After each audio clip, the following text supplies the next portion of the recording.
Hi friends, welcome back to our channel. ఈరోజు మన recipe వచ్చి గుత్తొంకాయ కారం అయితే చేశానండి.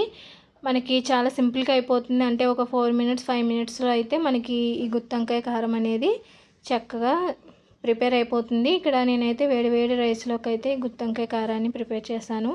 ఇలా అయితే ఎంతమంది ట్రై చేశారు, ఇలా ఎంతమందికి ఇష్టం అనేది ఖచ్చితంగా అయితే కామెంట్ చేయండి. వీడియో అయితే ఎక్కడ స్కిప్ చేయకుండా లాస్ట్ వరకు అయితే చూడండి ఫ్రెండ్స్.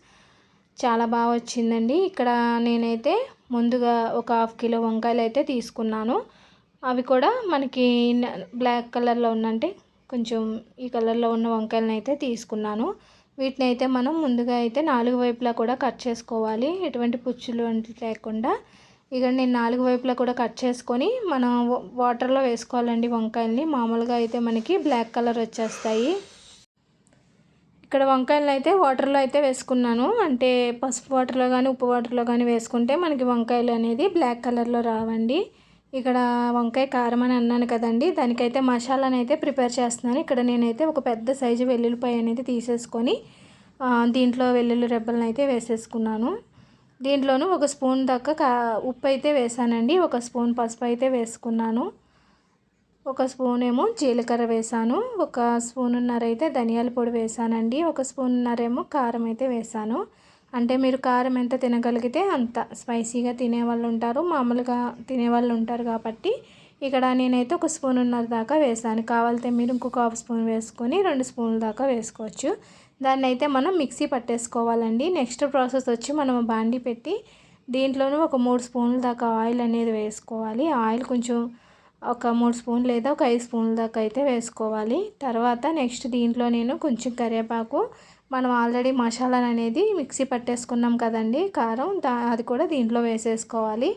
ఇది కొంచెం పచ్చివాసన పోయేదాకా ఫ్రై చేసుకోవాలండి. లేదంటే మీరు వంకాయల్లోనూ పెట్టుకొని డైరెక్ట్గా వంకాయల్లోనూ మసాలాని రఫ్ చేసుకొని మీరు వేసేసుకోవచ్చు. లేదంటే ఇలా కూడా మీరు ట్రై చేయొచ్చు.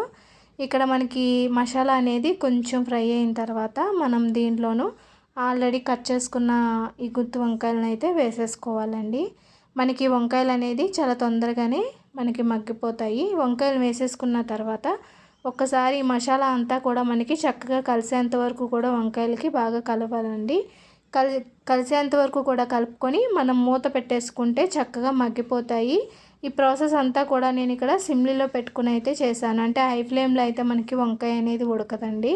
అందుకని ఇక్కడ నేను సిమ్లీలో పెట్టుకుని అయితే చక్కగా ఫ్రై చేశాను. మన మధ్య మధ్యలో దీన్ని అయితే కలుపుకుంటూ ఉండాలి, లేదంటే మనకి ఇక్కడ కింద అడుగట్టేస్తూ ఉంటుందండి. ఇక్కడ ఆయిల్ అనేది పైకి చక్కగా తేలిపోయింది. అంటే మనకి వంకాయ అనేది ఫ్రై అయింది. ఇంకొంచెం ఫ్రై అవ్వాలండి మనకి వంకాయ. సిమ్లీలో పెట్టుకుని అయితే ఫ్రై చేస్తున్నాను. కొంచెం త్వరగా, అంటే మీరు హై ఫ్లేమ్లో అయితే మాడిపోతుంది, సిమ్లీలో పెట్టుకుంటే కరెక్ట్గా మనకి ఫ్రై అవుతుందండి. ఇంకా దీంట్లో నేను లాస్ట్ ఫైనల్ కొంచెం కొత్తిమీర అయితే యాడ్ చేసుకున్నాను. మనం ఇంకా కొత్తిమీర యాడ్ చేసుకున్న తర్వాత ఒక్కసారి మళ్ళీ కలుపుకొని మనం మూత పెట్టేసుకోవాలి. మూత పెట్టేసుకుంటే మనకి వంకాయలు అనేది చాలా తొందరగా ఫ్రై అయిపోతుంది. మనకి ఒక 5 మినిట్స్లో మనకి ఈ వంకాయ కారం అనేది ప్రిపేర్ అయిపోతుందండి చక్కగా. ఇంకా మనం అయితే గ్యాస్ స్టవ్ అయితే ఆఫ్ చేసేసుకోవచ్చు. అంటే మనకి ఇక్కడ వంకాయ కారం అనేది ప్రిపేర్ అయిపోయింది చక్కగా. వేడి వేడి రైస్లోకి ఈ వంకాయ కారం చాలా బాగుంటుందండి.